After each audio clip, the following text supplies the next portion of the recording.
마태복음 22장 1절부터 14절 말씀. 예수께서 다시 비유로 대답하여 이르시되 천국은 마치 자기 아들을 위하여 혼인잔치를 베푼 어떤 임금과 같으니 그 종들을 보내어 그 청한 사람들을 혼인잔치에 오라 하였더니 오기를 싫어하거늘 다시 다른 종들을 보내며 이르되 청한 사람들에게 이르기를 내가 오찬을 준비하되 나의 소와 살찐 짐승을 잡고 모든 것을 갖추었으니 혼인잔치에 오소서 하라 하였더니 그들이 돌아보지도 않고 한 사람은 자기 밭으로 한 사람은 자기 사업하러 가고 그 남은 자들은 종들을 잡아 모욕하고 죽이니 임금이 노하여 군대를 보내어 그 살인한 자들을 진멸하고 그 동네를 불사르고 이에 종들에게 이르되 혼인잔치는 준비되었으나 청한 사람들은 합당하지 아니하니 내거리 길에 가서 사람을 만나는 대로 혼인잔치에 청하여 오라 한대 종들이 길에 나가 악한 자나 선한 자나 만나는 대로 모두 데려오니 혼인잔치에 손님들이 가득한지라. 임금이 손님들을 보러 들어올세 거기서 예복을 입지 않은 한 사람을 보고 이르되 친구여 어찌하여 예복을 입지 않고 여기 들어왔느냐 하니 그가 아무 말도 못하거늘 임금이 사환들에게 말하되 그 손발을 묶어 바깥 어두운 데에 내던지라. 거기서 슬피 울며 이를 갈게 되리라 하니라. 청함을 받은 자는 많되 택함을 입은 자는 적으니라. 좋은 날입니다. 성령님께서 오늘도 여러분들의 심령 가운데 큰 은혜와 평강으로 함께하여 주시기를 주님의 이름으로 축복합니다.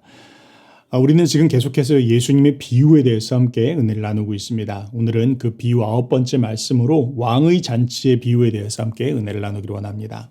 본문은 마태복음 22장 1절부터 14절까지의 말씀입니다. 자, 이런 질문을 하면서 한번 시작했으면 좋겠습니다.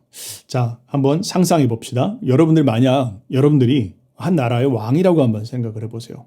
자, 그런데 이제 여러분들에게 아들이 있습니다.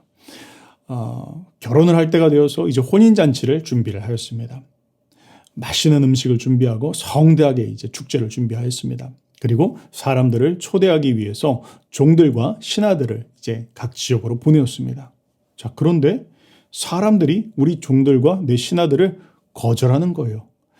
나의 초대를 받아들이지 않는 것입니다. 이런저런 이야기를 하면서 오지 않겠다라고 그렇게 이야기를 하더라는 거예요.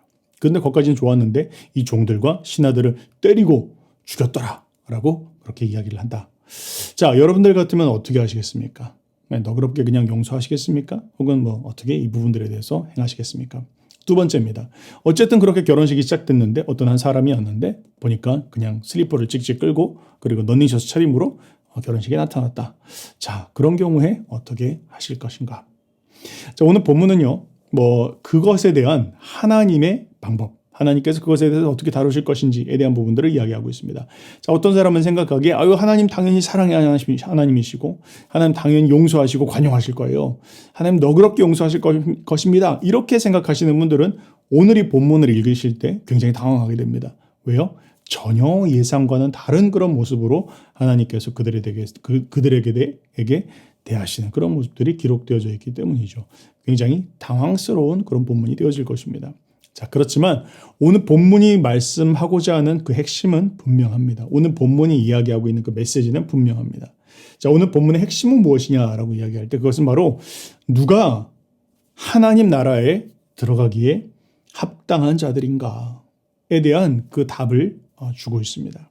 사실 오늘 이 본문은 마태복음 21장과 22장에서 연달아 나오는 그 유대 지도자들을 향한 예수님의 책망의 말씀 가운데 한 가지입니다. 그 세 가지 비유 가운데 마지막 비유입니다.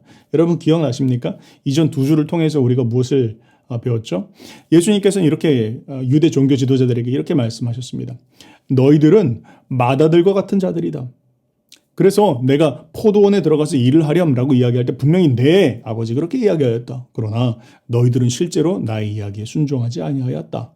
때문에 너희는 하나님 나라에 합당하지 아니한 자들이다. 두 번째 예수님께서는 이렇게 말씀하십니다. 너희는 포도원의 소장농들이다. 그래서 내가 나의 포도원을 너희들에게 맡겼고 이제 때가 되어서 소출을 낼 때가 되었는데 소출을 내기는커녕 이 밭이 내 것이라고 하더니 심지어는 내가 보낸 아들까지 죽였다. 때문에 너희는 그 하나님의 나라에 합당하지 아니한 자들이다. 그리고 오늘 이제 연달아서 나오는 이 세 번째 비유를 통해서 너희는 혼인잔치에 첫 번째로 초대받은 VIP였다. 그런데 너희는 나의 초대에 응하지 아니하였다. 때문에 너희는 합당하지 아니하고 이제 그 초대는 이방인들에게로 향하게 되었다라는 것을 예수님께서 오늘 이 비유를 통해서 말씀하시는 것입니다. 자, 그러면 한번 오늘 이 비유의 내용으로 구체적으로 들어가 보도록 하죠. 오늘 이 비유의 기본적인 세팅, 설정은 어떻게 되어 있습니까? 바로 천국은 어떤 곳인가에 대해서 이야기하고 있습니다. 2절에 보니까 이렇게 말씀을 하고 있습니다. 천국은 마치 자기 아들을 위하여 혼인잔치를 베푼 어떤 임금과 같다. 그러니까 천국은 어떤 곳이냐? 천국은 마치 혼인잔치와 같다. 그 기쁨이 넘치는 곳이다. 그런 배경을 가지고 지금 이해를 하라고 설명을 하고 계신 것입니다. 여러분, 혼인잔치, 결혼잔치 생각하시면 어떤 느낌이 드세요? 흥겹고 기쁘고 기대가 되는 그런 분위기시죠? 물론 우리 한국에서의 결혼은 좀 재미가 없습니다. 1시간 안에 모든 것들이 다 끝나고 그냥 밥만 먹고 오는 그런 결혼잔치 별로 재미가 없죠. 그런데 제가 있는 이 중동 지역이라든지 이 중앙아시아 지역은 혼인잔치가 막 정말 거대하게 벌어집니다. 3일 동안 혹은 일주일 동안 벌어지는 집도 있고 어떤 사람들은 여기서 저기서 다른 도시에서 혼인잔치를 하는 경우들도 있습니다. 심지어는 제가 얼마 전에 한번 갔다 왔는데 3시간 동안 춤을 추더라는 거예요. 온 밤을 3시간 동안, 1시간도 춤추기 힘든데 3시간 동안 같이 춤을 추는데 막 진땀을 흘렸습니다. 그런 기쁨이 넘치는 그런 잔치라는 것이죠. 자, 그런데요, 이 당시에, 이 고대 당시에는요, 이 혼인잔치가 이렇게 진행이 되었습니다. 초대를 할 때 2차에, 2차례에 걸쳐서 초대를 하게 되어 있었습니다. 첫 번째 초대는 이런 것입니다.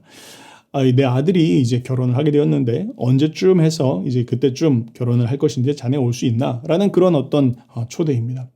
이제 그것에 대해서 사람들이 의사를 밝히죠. 난 갈 수 있을 것 같아. 혹은 갈 수 없을 것 같아. 이제 그러면 그 규모에 따라서 이제 결혼식을 준비를 합니다. 그리고 이제 그 결혼식이 날짜가 다가오면 두 번째 초대를 보냅니다. 그때는 이제 종들을 보내서 그 사람들을, 그 손님들을 모셔오는 것이죠. 자, 오늘 본문은 바로 그런 배경 가운데 기록되어져 있는 것입니다. 3절에 보니까 이렇게 기록되어져 있죠. 그 종들을 보내어 그 청한 사람들을 혼인잔치에 오라고 하였더니 그렇게 이야기하고 있죠. 그런 배경 가운데에서 사람들을 이제 불렀다라는 것이죠. 자, 그런데요, 오늘 본문을 보니까 오늘 본문에는 두 가지 부류의 사람들이 나옵니다. 첫 번째 부류는 유대인들이고 그리고 두 번째 부류는 이방인들입니다. 유대인들에 대해서는 3절부터 7절까지의 기록이 되어져 있습니다. 자, 이 유대인들은 어떤 사람입니까? 이들은 가장 먼저 결혼잔치에 초대를 받은 사람들이었습니다. 그 내용을 한번 살펴보도록 하죠. 3절 후반부에 보니까 이렇게 나와 있습니다. 그 청한 사람들을 혼인잔치에 오라고 하였더니 오기를 싫어하거늘. 분명히 온다라고 이야기했는데 이제 정작 혼인잔치에 올 때가 되니까 오기를 싫어하더라는 거예요. 그리고 4절에 보니까 이제 다시 다른 종들을 보내면 이제 왕이 좀 마음이 상했어요. 그런데 그냥 섭섭한 마음 덮어놓고 좋은 날이니까 이제 좋은 그런 마음과 분위기로 다른 종들을 이제 또 보냅니다. 보내면서 이야기하기를 내가 오찬을 준비하였다. 소와 살찐 짐승을 잡고 모든 것을 갖췄다. 맛있는 음식들과 그리고 즐거운 그런 이벤트를 준비했으니까 이 혼인잔치에 와서 같이 즐기자라고 이제 초대를 했다라는 거죠. 그런데 그들의 반응이 어땠더라? 5절에 보니까 그들이 돌아보지도 않고 한 사람은 자기 밭으로 한 사람은 자기 사업하러 갔다. 그렇게 이야기를 하고 있습니다. 자, 무엇을 말하는 것이죠? 그냥 자기 밭에 나갔다 이런 것은 그냥 소 여물 주고 밭에 거름 주고 그리고 그냥 잡초 뽑고 이것을 하나님의 초대, 왕의 초대보다 그런 것을 더 중하게 여기는 사람들을 이야기하는 것입니다. 여러분, 지금 자기를 초대하고 있는 게 누굽니까? 왕입니다. 임금입니다. 근데 그 임금의 초대를 지금 무시하고 있는 거예요. 뭘 이야기하죠? 그 임금에게 어떤 능력과 권세가 있다는 것에 무지한 것이죠. 혹은 알더라도 그것을 의도적으로 무시하는 것이죠. 그런 자들에 대해서 어떤 심판이 있을 것이다 라는 것을 이야기하고 있는 것입니다. 또한 이들은 어떤 사람들입니까? 내가 어떻게 하든 상관없이 저 임금은 나를 받아줄 거야 라고 쉽게 생각을 한다는 것이죠. 여러분, 정말 그런 것이 있죠. 우리가 참 예배 드립시다. 혹은 말씀 읽으세요. 혹은 기도합시다. 하나님을 아세요. 그렇게 구원에 대해서 초청하고 또 은혜의 자리 가운데 이야기를 하고 또 모시려고 합니다. 근데 그럴 때 사람들은 그냥 조롱하죠. 혹은 어떤 사람들은 그것을 그냥 하찮게 여깁니다. 무엇을 이야기합니까? 그것에 대해서 하나님께서 심판하신다라는 것입니다. 이 사람들은 어떤 사람들입니까? 하나님에 대해서 무지한 것입니다. 하나님의 능력에 대해서 무지한 것이고 안다고 할지라도 내가 무엇을 하든지 간에 내가 어떻게 하든지 간에 하나님은 나에게 그냥 맞춰주시는 분이시다. 이렇게 생각하고 있는 사람들입니다. 하나님을 그냥 능력이 없는 자처럼 생각을 하거나 혹은 하나님을 그저 무력한 존재, 그냥 만만하게 생각하는 사람들, 이런 사람들에 대해서 하나님께서 어떻게 심판하신다라는 것을 유대인의 비유를 통해서 지금 말씀하시는 것입니다. 6절에 보니까 이렇게 이야기합니다. 그 남은 자들은 종들을 잡아 모욕하고 죽이니, 심지어는 하나님께서 그런 자들에게 종들을 보내서 선지자들을 보내서 이제 초대하는 것입니다. 내게로 와라. 내게 와서 즐겨라, 누려라, 회복되어지는 그런 자리를 가져라 라고 하고 종들을 보내었습니다. 그러나 그 종들마저 때리고 죽였더라. 거기에 대해서 7절에 임금이 노하여 군대를 보내어 그 살인한 자들을 진멸하고 그 동네를 불살랐더라. 그렇게 이야기하고 있는 것입니다. 여러분, 오늘 본문이 참 좀 격한 것처럼 보이죠? 그런데 하나님께서 역사의 교훈을 통해서 우리 가운데 지금 배우라고 하시는 것을 우리는 기억해야 할 것입니다.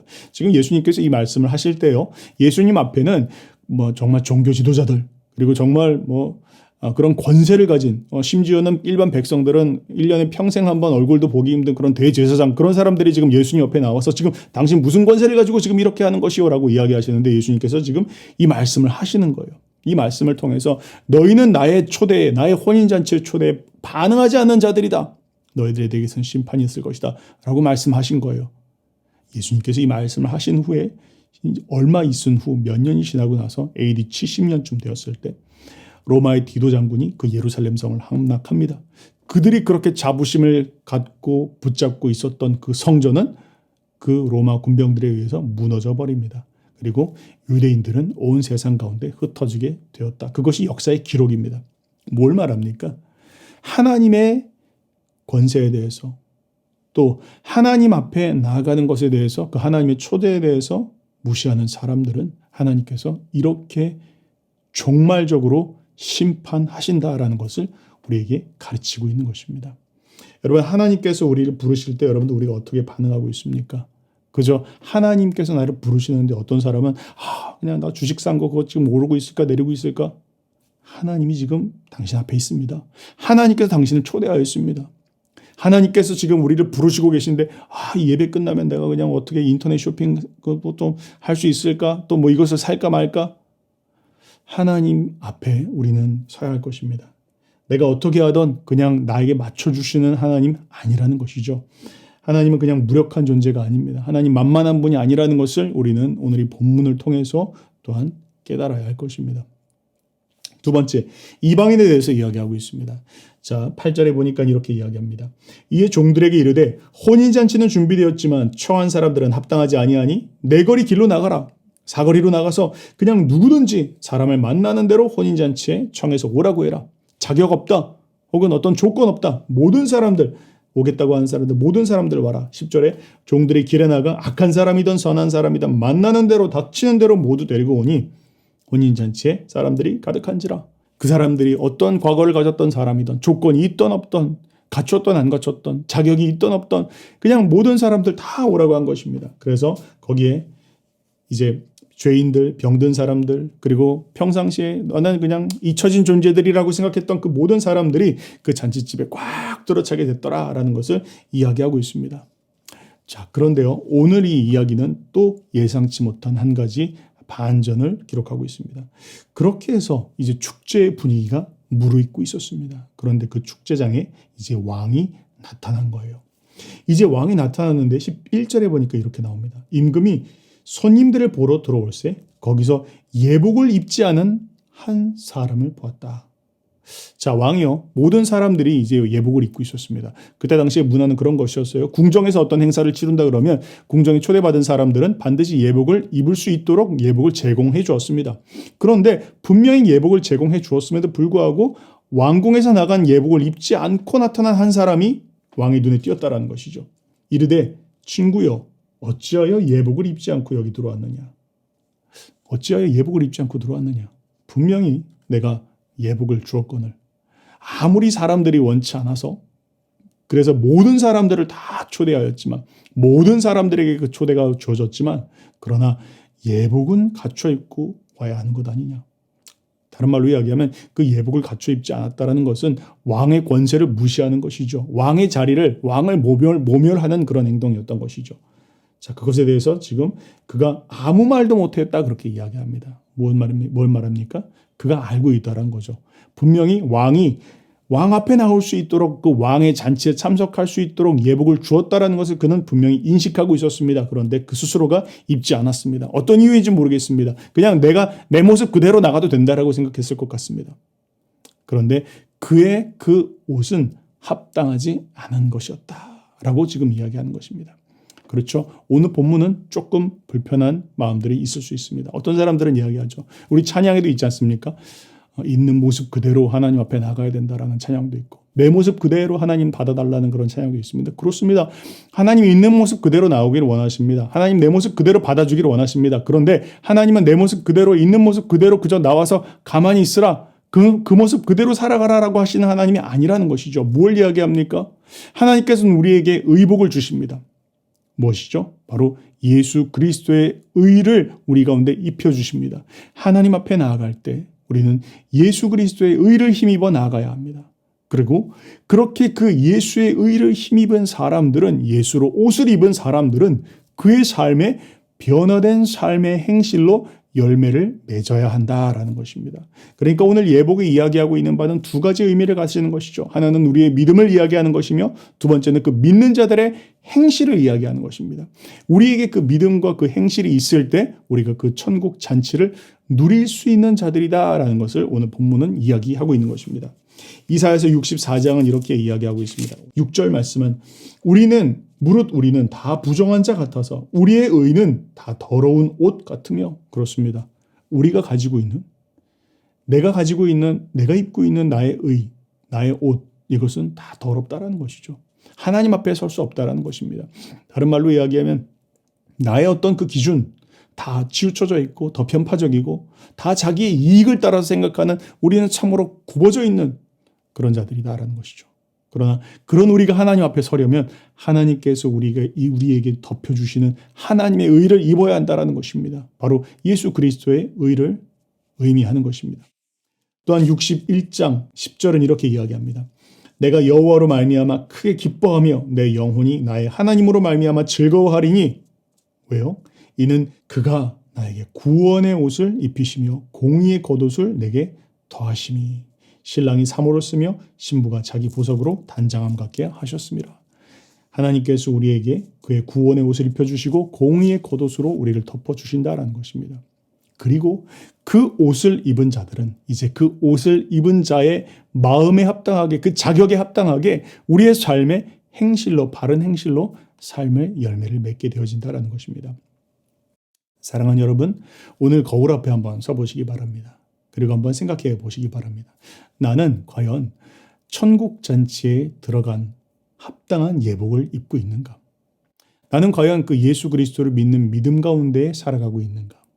그리고 또한 나는 그 믿음 가운데 살아가며 그에 합당한 걸맞는 삶의 행실로 열매 맺고 있는가를 오늘 한번 생각해 보아야 할 것입니다.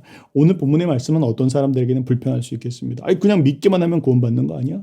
아니요. 있는 모습 그대로 나오셔도 괜찮습니다. 그러나 하나님께서 우리에게 그 예복을 주셨을 때 그 예복을 입으셔야 합니다. 우리의 삶의 믿음을 가지고 하나님 앞에 나가야 합니다. 뿐만 아니라 그 믿음을 가진 사람들은 내가 믿음이 있는지 없는지를 점검해 보아야 합니다. 내 삶의 행실을 통해서 그 믿음의 열매가 맺히고 있는지를 돌아보라는 것입니다.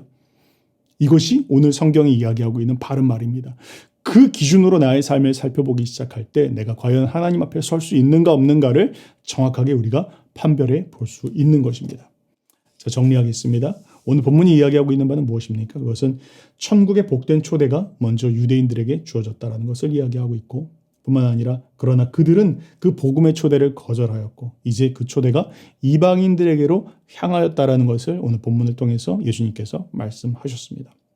그리고 이제 누구든지 천국 잔치에 들어가는 그 초대를 받은 사람들은 이제 우리가 해야 될 일 그 한 가지를 기억해야 된다. 바로 예복을 입는 것이다 라는 것이죠.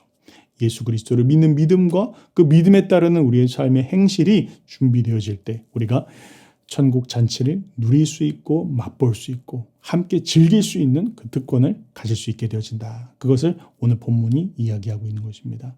그렇게 우리의 삶에 천국의 기쁨이, 그 잔치의 기쁨이 넘치는 저와 여러분들 되시기를 주님의 이름으로 축복합니다.